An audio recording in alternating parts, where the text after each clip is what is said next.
இப்போ தேவையான பொருட்கள் என்னென்னு பார்க்கலாம் வாங்க. ஒரு கேரட்டை இந்த மாதிரி பொடியாக கட் பண்ணி எடுத்துக்கோங்க. அடுத்து 4 பூண்டை உரித்து எடுத்துக்கலாங்க.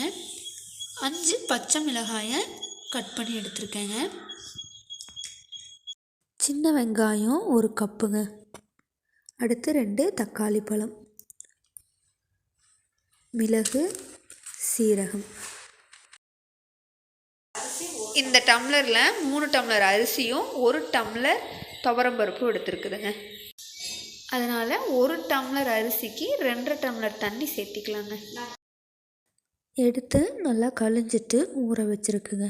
நல்லா ஒரு அரை மணி நேரம் ஊற விட்டு எடுத்துக்கலாங்க. அடுத்து 2 ஸ்பூன் மிளகு,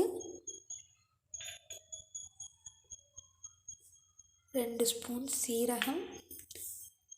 இது ரெண்டையும் நல்லா இடித்து எடுத்துக்கலாங்க. இது ரெண்டையும் இப்போ நல்லா இடித்து எடுத்துக்கலாங்க. இப்போ மிளகு சீரகம் ஓரளவுக்கு நுணுங்கிருச்சுங்க. இந்த ஸ்டேஜில் நம்ம இந்த 4 பல் பூண்டையும் போட்டு தட்டி எடுத்துக்கலாங்க. இப்போ நல்லா இந்த மாதிரி தட்டி எடுத்தாச்சுங்க. இப்போ குக்கரை வச்சுக்கலாங்க. குக்கர் காஞ்சதும் இப்போ தேங்காய் எண்ணெயை சேர்த்திக்கலாங்க. 3 ஸ்பூன் தேங்காய் எண்ணெய். 3 ஸ்பூன் தேங்காய் எண்ணெய் சேர்த்திக்கலாங்க. 1 ஸ்பூன் நெய் விட்டுக்கலாங்க. அப்புறம் பேசிக்கிறேன்.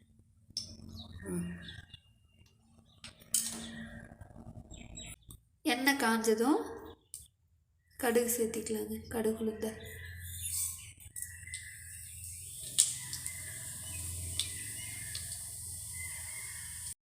கடுகு பொரிஞ்சதும் சோம்பு சேர்த்துக்கலாம்.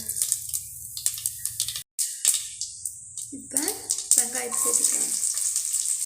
2 வரமிளகாய், கருவேப்பிலை, காரத்துக்கு தேவையான அளவு பச்சை மிளகாய்.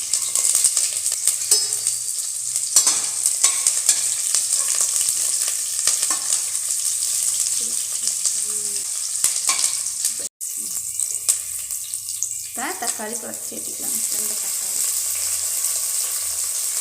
தக்காளி நல்லா பேசிட்டு வதக்கி வச்சுக்கலாம்.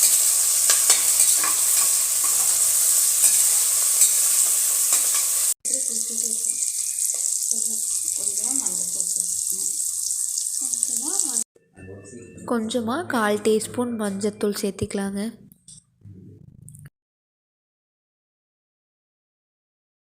அடுத்து வீட்டில் அரைச்ச குழம்பு மிளகாய் தூளுங்க.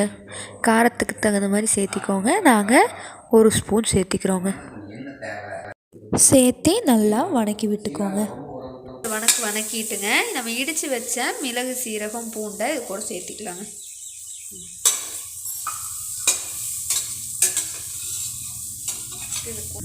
ஒரு வதக்கிட்டு இப்போ இது கூட கேரட்டை சேர்த்திக்கலாங்க.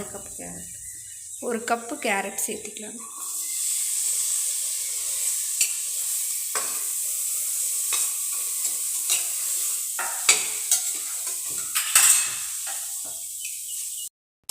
நாங்கள் பருப்புக்கும் சேர்த்து மொத்தமாக 8 டம்ளர் தண்ணி ஊற்றிருக்கோங்க.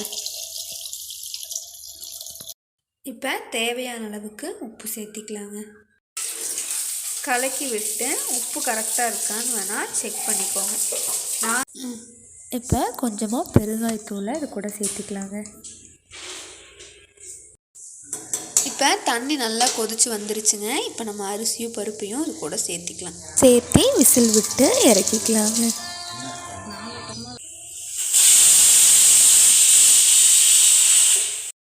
இப்போ சாப்பாடு ப்ரெஷர் இறங்கிருச்சுங்க. நல்லா ஜம்முன்னு பருப்பு சாதம் ரெடி ஆகிடுச்சுங்க. இப்போ இதுக்கு மேலே நம்ம ஒரு 3 ஸ்பூன் நெய் விட்டு நல்லா கலரி விட்டு மல்லித்தலை சேர்த்துணும். இப்போ வாங்க பரிமாறிடலாம். பருப்பு சாப்பாட்டுக்கு பார்த்தீங்கன்னா தேங்காய் சட்னி நல்லாயிருக்கும். ஊறுகாய், தயிர், அப்பளம் இது எல்லாமே நல்லாயிருக்குங்க. இன்றைக்கி நாங்கள் அப்பளமும் ஊறுகாயும் எடுத்துக்கிட்டோங்க கடிச்சிக்கிறக்கு. நம்ம என்ன தான் பிளேட்டில் சாப்பிட்டாலும் இலையில சாப்பிடும்போது இன்னுமே டேஸ்ட்டு பார்த்திங்கன்னா நல்லா சூப்பராக இருக்கும். அதுவும் இலையில நல்லா சூடாக சாப்பாட்டை பரிமாறி அந்த இலை வாசத்தோடு சாப்பிடும்போது சாப்பாட்டோட டேஸ்ட்டு இன்னுமே சூப்பராக இருக்குங்க. இந்த கேரட் போட்ட பருப்பு சாதத்தை நீங்களும் செஞ்சு பார்த்துட்டு எப்படி இருந்துச்சுன்னு கமெண்ட்டில் சொல்லுங்கள். நம்ம என்ன தான் சாப்பாட்டை கலரும்போது நெய் விட்டு கலர்னாலும் நம்ம சாப்பிடும்போது இன்னும் 2 ஸ்பூன் நெய் சேர்த்து நல்லா பிசைஞ்சு சாப்பிட்டோம் அப்படின்னா நல்லாவே சுவையாக இருக்குங்க. வீடியோவை மறக்காமல் லைக் பண்ணி சப்ஸ்கிரைப் பண்ணிடுங்க.